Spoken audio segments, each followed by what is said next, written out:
Je suis persuadé que ça va se découvrir de plus en plus, que nous avons affaire au Vatican à une loge maçonnique, ni plus ni moins. Ça va se découvrir peut-être d'ici peu. On publiera des noms avec les appartenances maçonniques, avec les degrés de maçonnerie, avec l'appartenance aux loges. C'est pas possible autrement. Ils font trop bien le travail des loges maçonniques pour qu'ils ne soient pas au moins des soutiens des loges maçonniques. Ce n'est pas possible. Pas possible. Enfin, on le peut voir dans tous les domaines. Dans tous les domaines. Il n'est pas possible que le pape, inspiré par le Saint-Esprit et soutenu par l'Esprit Saint, par les paroles de notre Seigneur Jésus-Christ, puisse faire une chose semblable. Ça, je suis d'accord avec vous. C'est pas possible, c'est incompatible.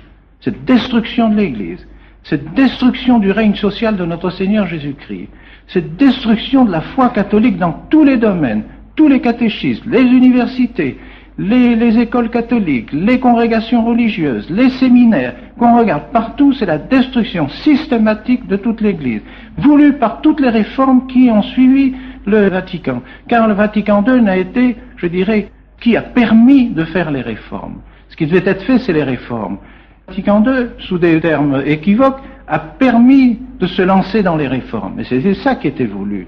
Et ça a été le tremplin qui a permis cela. Alors, on peut dire du Saint-Père aussi, en effet, ce n'est pas possible qu'un pape puisse faire cela. Donc, il n'est pas pape. Ah, le raisonnement vaut. Le raisonnement vaut. J'en sais rien. Je ne dis pas que ce soit ça. Mais je dis, il y a plusieurs hypothèses. Et ça peut être une hypothèse valable. Elle se découvrira peut-être. Je n'en sais rien. Je n'en sais rien. À mon sens, elle n'est pas encore claire, vous voyez. Mais si un jour se découvrait, et c'est des choses qui ne sont pas impossibles. Là aussi, il y a eu des apparitions qui l'ont dit, mais ces apparitions ont été reconnues par le Saint-Siège. C'est Fatima, c'est la Salette, qui ont dit que le démon montrait jusqu'au plus haut sommet dans l'Église. Non, c'est rien si c'est le plus haut sommet, ça veut dire le secrétaire d'État que ça s'arrête là, ou bien si ça va plus loin que ça va jusqu'au pape. Non, c'est rien, jusqu'à celui qui se dit pape. Je ne sais pas. Mais vous savez, c'est pas une chose impossible. Et les théologiens ont étudié le problème. Les théologiens ont étudié le problème pour savoir si c'est une chose possible, si un pape peut être, par exemple, hérétique et par conséquent serait excommunié et par conséquent tous ses actes seraient illégitimes et invalides. Et si par hypothèse, je n'en sais rien, encore une fois, ne me faites pas dire ce que je ne dis pas, je ne sais pas, mais enfin, étant donné qu'on découvre tout doucement ses appartenances à la maçonnerie, imaginez que le pape ait été inscrit dans une loge maçonnique avant son élection. Il était excommunié. Excommunié, son élection est invalide, il ne peut pas être pape. Et nous aurions pendant un pape qui ne serait pas pape. C'est des choses possibles, encore une fois, je ne dis pas que ce soit. Mais qu'est-ce que vous voulez? Dans la situation dans laquelle on se trouve, on cherche les solutions, on se trouve devant un problème quasiment insoluble. Théologiquement, je dirais, à peu près insoluble. Alors, on cherche des solutions. On veut détruire tous les États catholiques. On ne veut plus du règne de notre Seigneur. Eh bien, que l'Église se prête à cette opération gigantesque et démoniaque, invraisemblable. C'est tellement fort, c'est tellement effrayant. Vous voyez, de tout cela, pour moi, j'ai une conviction absolue que ce sont les idées maçonniques qui sont entrées à l'intérieur de l'Église, à l'occasion du Concile.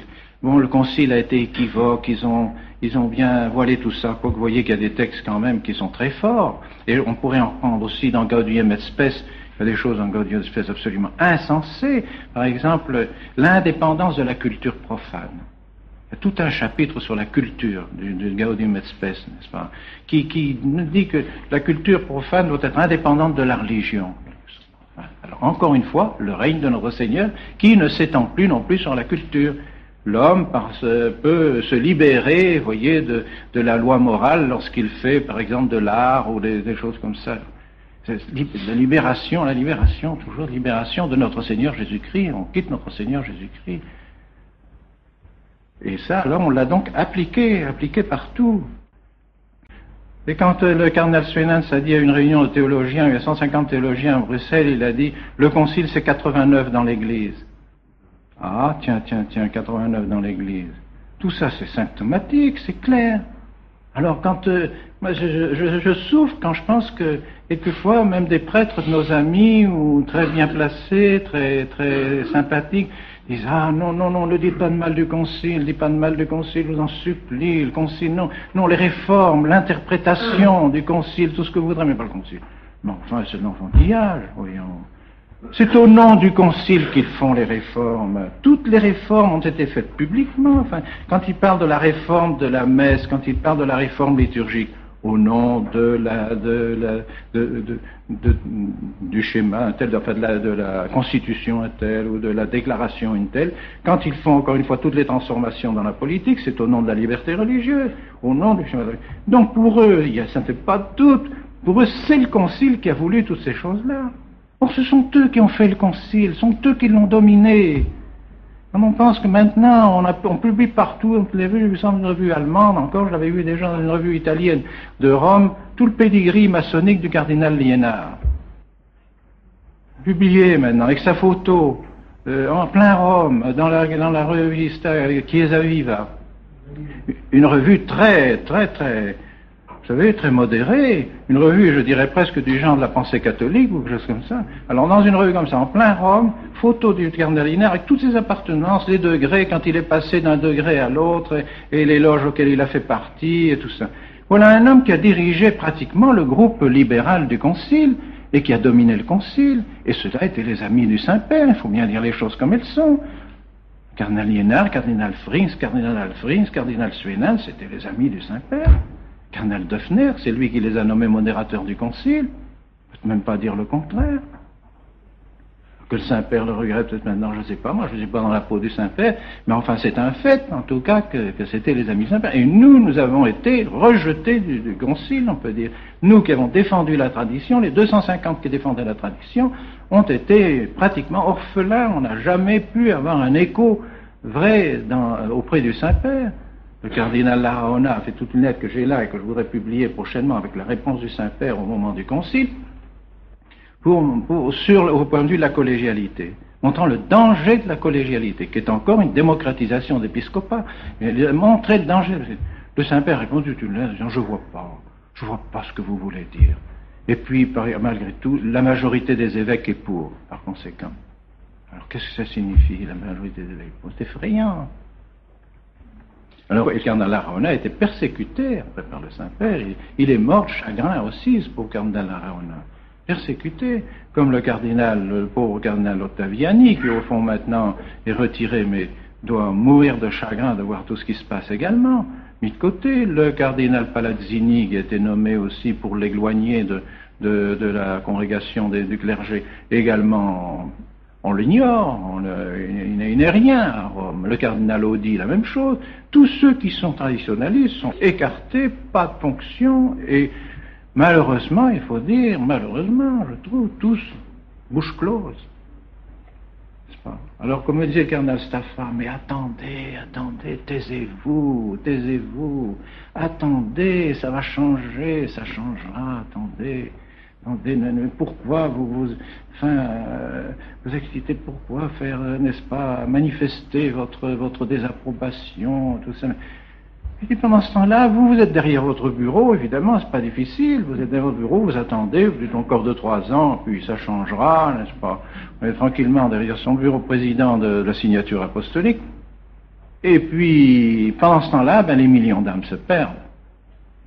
Les âmes vont en enfer, à cause de cet abandon des cardinaux et des évêques, même traditionnalistes, qui ne disent rien à tout le monde, même comme le monseigneur Grabert, qui m'a écrit encore il y a 15 jours, n'est-ce pas, en me disant, Monseigneur, je vous supplie, acceptez le nouvel ordo, acceptez la messe, acceptez, n'est-ce pas, ne résistez pas, c'est si grave, vous allez vous mettre en dehors de l'église, vous allez faire ci, Alors moi, je lui ai répondu en lui disant, mais écoutez, si j'en juge d'après votre petite plaquette, Athanase et le monde de ce temps, c'est vous-même qui êtes beaucoup plus dur que moi sur le concile. Vous parlez des influences maçonniques dans le concile. Vous parlez des influences... Moi, j'en ai jamais parlé encore. J'en parle seulement maintenant parce qu'on commence à découvrir les choses. Mais j'en ai jamais parlé. Donc, vous en avez parlé. Comment pouvez-vous me demander, moi, d'accepter les réformes et le concile que vous dites influencé par la maçonnerie? Enfin, quoi? Alors, c'est inouï, ça, inouï. J'ai une lettre de Monseigneur Grabert. Alors évidemment, ne parlons pas de Don Roy, de Monseigneur Morillo, que vous connaissez, des amis de cœur, je dirais. Mais alors, Monseigneur de grâce, soumettez-vous, allez dire au Saint-Père que vous acceptez tout, puis ensuite allez sur le tombeau de Saint-Pierre faire une prière, et vous verrez comme les choses seront, alors tout s'arrangera, et comme vous serez.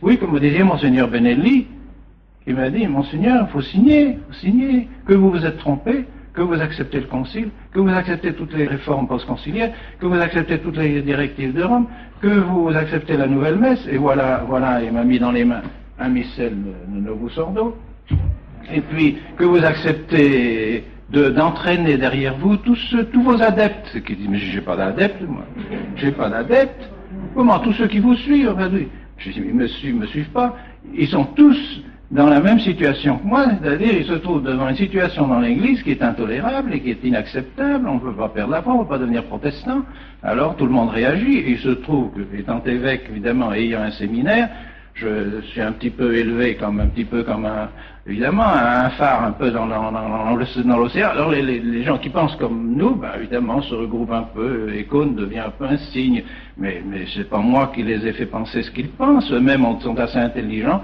pour savoir qu'on ne peut pas se soumettre à ce qui se passe actuellement dans l'Église. C'est pas possible. Nous voyons bien que ce qui nous vient de Rome actuellement est empoisonné, que quelque chose se passe de très grave et qui veut absolument réduire nos âmes à néant et les faire perdre ça. Nous ne voulons pas. Nous ne voulons pas d'une religion universelle. Nous ne voulons pas d'une religion syncrétique.